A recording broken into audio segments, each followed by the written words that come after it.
In order to explore the rest of the attributes, I am going to turn off the metalness value of my AI standard surface, and I will twirl up base.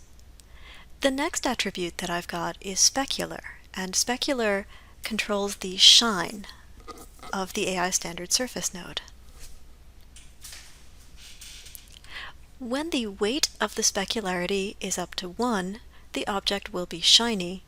When I turn it down to 0, you'll see that it becomes matte. Any shade in between will give me a level of shine. There's a color attribute. This controls the color of the shine, so I could make it bright red. In truth, the only thing that matters here is the value. If I set the value down to black, that's the same thing as turning off the specularity. So long as the value remains up, my specularity will be full. And colorful, obviously. I generally leave mine set to white, but there are times when it is nice to be able to change this. Under that, I've got roughness. With roughness, if I turn this down to 0, my reflections will become perfectly mirror-like. To see that better, I can go back to my base and I can remove this color. So if I turn it to black, you will essentially be looking in sort of a darkened mirror. If I set it to white, you'll still see reflections.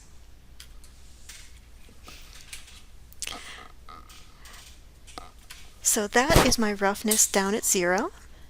I can also turn my roughness up higher. The higher it goes, the softer the specularity becomes. When the specularity is up all the way to 1, I will have a very, very soft reflection. So lower roughness values, more perfect reflections. Higher roughness values, more diffuse reflections.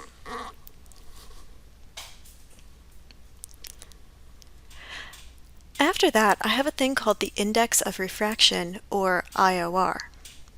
You'll see that when I click on this, I have a few options to just put in by default, like cornea, diamond, flint glass, glass, ice, olive oil, plastic, sapphire, fun things. The index of refraction is the degree to which light is bent as it passes through a transparent surface. That honestly isn't going to do much for the specularity, but in a moment we will make this surface transparent, and when we do, being able to adjust the index of refraction is going to be very helpful. The default 1.5 is around a glass-like refraction, but of course I could set this to diamond and it will become a little bit more polished.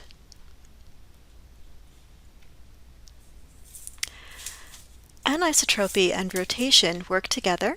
Anisotropy is designed to give a slight angle to the roughness of my refractions. So if I make this a little bit rougher, I should be able to use this anisotropy to stretch out some of the roughness values. And then rotation should allow me to change the direction at which the anisotropy angle happens. And before I stop, I will go through transmission.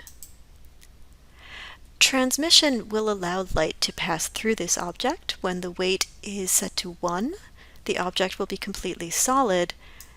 As I turn this up, the object will become completely transparent. And if I let this render all the way through, you will see that now light is indeed passing through the object. Once I start adjusting my index of refraction, I will be able to see the way that light is bent as it passes through the surface, but this render may take a while.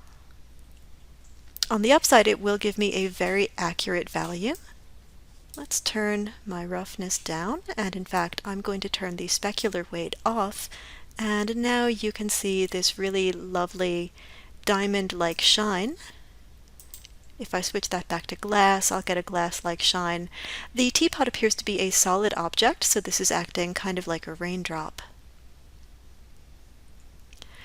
Within transmission, again, I've got color, so I could give this a tinted glass look. If I leave it set to white, it will stay clear. Depth is supposed to give me the impression that my surface is double-sided, even though it isn't. You may get a result, you may not.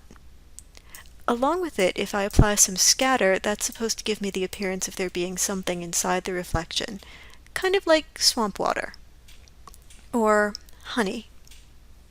Again, sometimes you'll see a really big effect, and sometimes you'll see next to nothing. Down at the bottom, extra roughness will give me a frosted glass look. So if I wanted this to not be a perfect glass object, but a little bit rough, I could do that here, and that will give me frosted glass. And the last fun thing you can do here is add dispersion Abbe.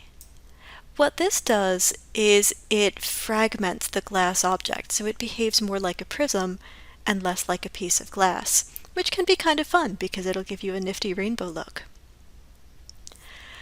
I like talking about specularity and transmission together because of that index of refraction value, but that was plenty of information for this video. In the next one, I will go through all the rest of the AI standard surface attributes.